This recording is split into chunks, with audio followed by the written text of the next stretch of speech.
ಸಾಧನೆ ಅನ್ನೋದು ಹುಟ್ಟಿದಾಗ ಹಣೆ ಬರಹದಲ್ಲಾಗ್ಲಿ ಹಸ್ತರೇಖೆಗಳ ಮೇಲಾಗ್ಲಿ ಅಚ್ಚಾಗಿರಲ್ಲ. ಬರೀ ಹುಟ್ಟಿನಿಂದ ಯಾರು ಸ್ಟಾರ್ ಆಗೋದಿಲ್ಲ.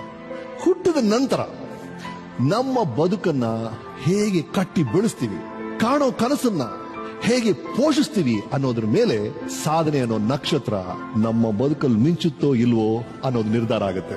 ಇವತ್ತಿನ ನಮ್ಮ ಸಾಧಕರು ಹೀಗೆ ತೂಗುದೀಪದ ಶಕ್ತಿ ಇದ್ರೂ ಕೂಡ ಯಶಸ್ಸಿನ ಆಕಾಶದ ದೀಪ ಪಡೆಯೋಕೆ ವಿಧಿಗೆ ಚಾಲೆಂಜ್ ಹಾಕಿ ಗೆದ್ದು ಬಂದಂತ ಗಟ್ಟಿ ಗಂಡು ಇವರು.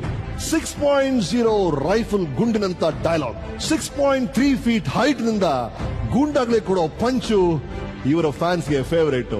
ದಾಸನಾಗಿ ಮೆಜೆಸ್ಟಿಕ್ ಎಂಟ್ರಿ ಕೊಟ್ಟ ಇವರು ಇವತ್ತು ಕರ್ನಾಟಕ ರಾಜ್ಯಾದ್ಯಂತ ವಿರಾಟ ರೂಪವಾಗಿ ಬೆಳೆದಿದ್ದಾರೆ. So let's welcome box office Sultan challenging star Darshan.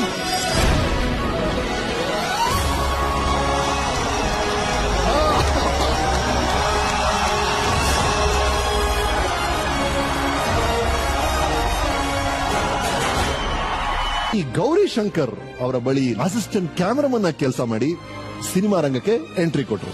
3 ಧಾರಾವಾಹಿಗಳಲ್ಲಿ ನಟನೆ, 5 ಸಿನಿಮಾಗಳಲ್ಲಿ ಪೋಷಕ ಪಾತ್ರಗಳಲ್ಲಿ ಅಭಿನಯ ಮಾಡಿ 2001ರಲ್ಲಿ ಬ್ಲಾಕ್ ಬಸ್ಟರ್ ಹಿಟ್ ಮೆಜೆಸ್ಟಿಕ್ ಮೂಲಕ ಹೀರೋ ಆಗಿ ಗುರುತಿಸಿಕೊಂಡ್ರು.